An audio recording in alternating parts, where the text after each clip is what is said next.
the most ambitious and open-minded companies we have worked with so far. They always push for high-class collaborators in other fields, like for example architects or photographers, and it's extremely stimulating to be able to do together very complex projects. We always loved Art Deco. We already had a little Art Deco love affair, I would say.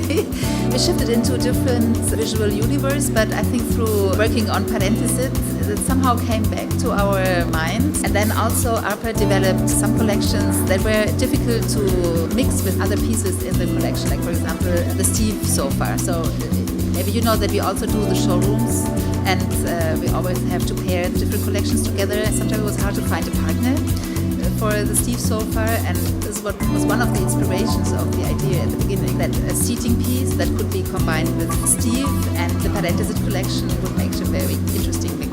We were interested in discovering or working on graphic science since a while already with parenthesis collection, which is the wall panels and freestanding collection that we developed, kind of discovering this theme for us and for Arper, and found such a huge echo in the market that we felt it would be interesting to continue to research. Katifa is probably one of the one we most like. It has almost all the attributes we identify Arper with, like lightness, family, lightweight, more heavy, etc. It also has a lot of interesting color possibilities, probably more than all the other collections. I think they would like to incorporate in their own daily life.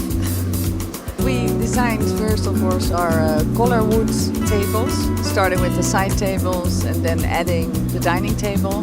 And then, of course, the question arises for a chair. So we used the same principle, using the kori wood, the small planks with the detailing of the wood that we really like. We worked with the same sort of transparencies in the paint and with the same small pieces that come together and make the chair. We thought it was important to work with upholstery, so it is very comfortable, although it's a wooden chair. The chair is based on small planks of wood which are connected. I'm not sure if it looks like a simple chair, but anyway, it's really extremely complex. You can leave that to Japanese craftsmen because they know how to create wood. With Karimoku New Standard, it's even more special because they invested so much in advanced milling machines, robots, sanding. I think the result which is here today on the fair is amazing actually, because I'm not sure if I know other companies who could do this complex chair and makes it so perfect that you don't question the details anymore. We find our inspiration everywhere, and of course on our travels,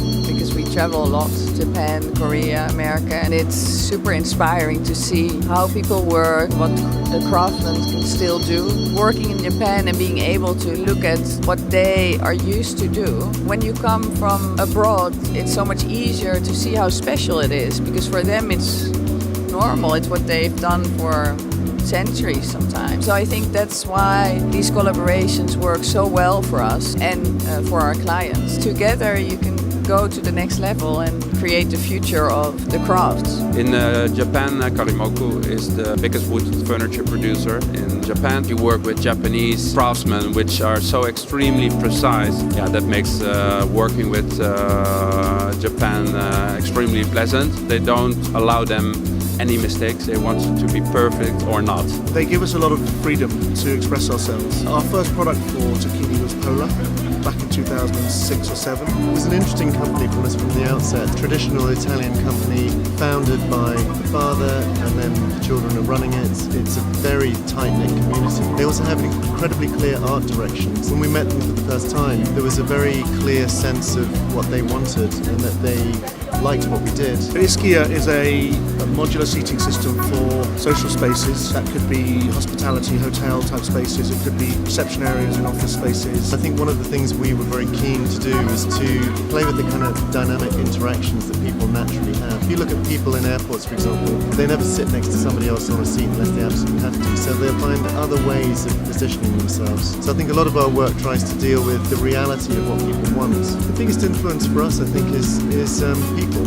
Spend a long time talking about why we work in all these different sectors, but actually they're all linked by behaviour and the way in which furniture either responds to or modifies people's behaviour. Furniture is a totally tactile discipline. everybody has a sense of something before they even touch it or sit in it, and then when you sit in it and touch it, it gives you immediate feedback. Furniture is wonderfully simple. It continues to grow. The possibilities of people making things at higher quality, faster and cheaper creates a kind of energy, but also a kind of panic. We've had a few conversations over the last few days about people saying it's not enough to simply do something new. There needs to be another story connected to it. There needs to be a reason. Innovation is not enough anymore. You have to have the storytelling, the brand, communication through the brand is so important. In a way, furniture is a relatively simple idea.